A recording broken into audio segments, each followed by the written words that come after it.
Guys इस video में मैं डिस्कस करूंगा कि सिविल इंजीनियर्स इस 2025 में इस नए एरा में किस तरीके के मूव्स ले, किस तरीके की लर्निंग ले, किस प्रोफाइल में जॉब करें कि उनका कैरियर बड़ा हो सके और उनका फ्यूचर ग्रोथ अच्छा हो सके। ये वीडियो थोड़ी सी बड़ी होगी बट आपके लिए बहुत काम की होगी, क्योंकि मैं अपने 10 साल के एक्सपीरियंस मैंने दो एक तरीके से एक डिकेट बात कर सकते हो, एक डिकेट्स को मैंने देखा हुआ है, दो पंचवर्षी देखा हुआ है। उस एक्सपीरियंस से मैं आपके साथ कुछ चीजें शेयर करूंगा, शायद ये आपके कैरियर के लिए गेम चेंजर हो सकता है। सबसे पहली चीज गाइस, अभी समय बदल रहा है, तो समय बदलने के साथ साथ मैं आपको बता दूं कि आप अपने आप को अगर अपग्रेड नहीं कर रहे हो किसी भी स्किल्स में, मैं ये नहीं बोलूंगा कि आप इसी प्रोफाइल में जॉब करो। जिस प्रोफाइल में आपकी स्ट्रेंथ हो, आपको लगता है मुझे मजा आता है, सपोज आप साइट पर काम करते हो, आपको अच्छा लगता है, कोई प्रॉब्लम नहीं, आप करो, ठीक है। अगर आपको ऐसा लगता है बट उसमें अपडेट करो। अपग्रेड कैसे कर सकते हो? आप MSP, माइक्रोसॉफ्ट प्रोजेक्ट या फिर प्राइमेरा जैसे सॉफ्टवेयर को सीख के प्रोजेक्ट मैनेजर तक बनने की काबिलियत अगर रखते हो तो उस प्रोफाइल में जॉब करो। अदरवाइज सिर्फ लेबर बन के काम करना, बिलीव करो, अपने पैर पर कुल्हाड़ी मारने जैसा है। और इससे आपका, क्योंकि आने वाले समय में आपको बता दूं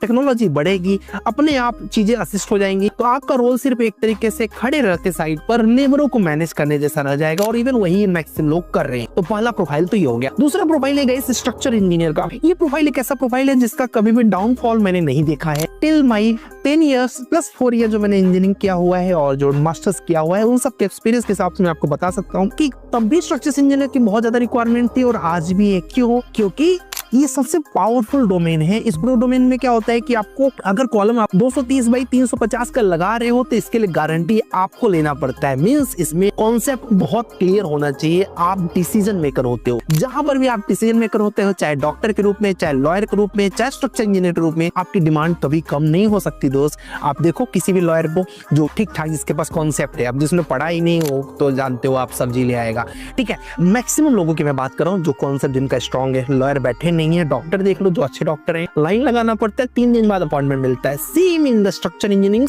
अगर आपका कोर स्ट्रॉन्ग है आप स्ट्रक्चर कंसल्टेंसी खोल सकते हो बहुत आराम से। अगर आपके पास एक्सपीरियंस है, स्ट्रक्चर इंजीनियरिंग का लाइसेंस बनवा सकते हो। लाइसेंस पे मैं भी वीडियो भी बहुत जल्दी ले आने वाला हूँ, आप देखना चाह रहे हो ना, आपने काफी लोगों ने कमेंट किया तो वो भी आपको बताऊंगा। तो गाइस बेसिकली स्ट्रक्चर इंजीनियरिंग ऐसा डोमेन है जिसमें, हाँ, अब वो पुराना वाला ख्याल छोड़ दो। क्या पुराना वाला ख्याल? मैनुअल करूंगा। मैनुअल सीखना नो डाउट बहुत जरूरी है, बट ऑटोमेट करना पड़ेगा। आज के टाइम में उसको स्टैट प्रो पे, ईटेस्ट पे, RCTC पर, सेफ पर, SAP 2000 पर, इन पर अपने काम को डालना पड़ेगा। इनसे आउटपुट लेके जल्दी जल्दी काम को करके देना पड़ेगा। तो अगर आप ये सॉफ्टवेयर की मदद से अपने आप को अपग्रेड करते रहोगे, एक स्ट्रक्चर इंजीनियर जॉब में भी अच्छा कमाता है, फ्रीलांसिंग भी करके अच्छा कमाता है, लॉन्ग टर्म में वो ऐसे हो जाता है जैसे लॉयर खुद की प्रैक्टिस करता है, वैसे आप भी अपनी कंसल्टेंसी खोल के लॉन्ग टर्म में बहुत ढेर सारे प्रोजेक्ट कर सकते हो। इस डोमेन का फॉल इसलिए नहीं होगा क्योंकि जैसे जैसे पॉपुलेशन बढ़ रही है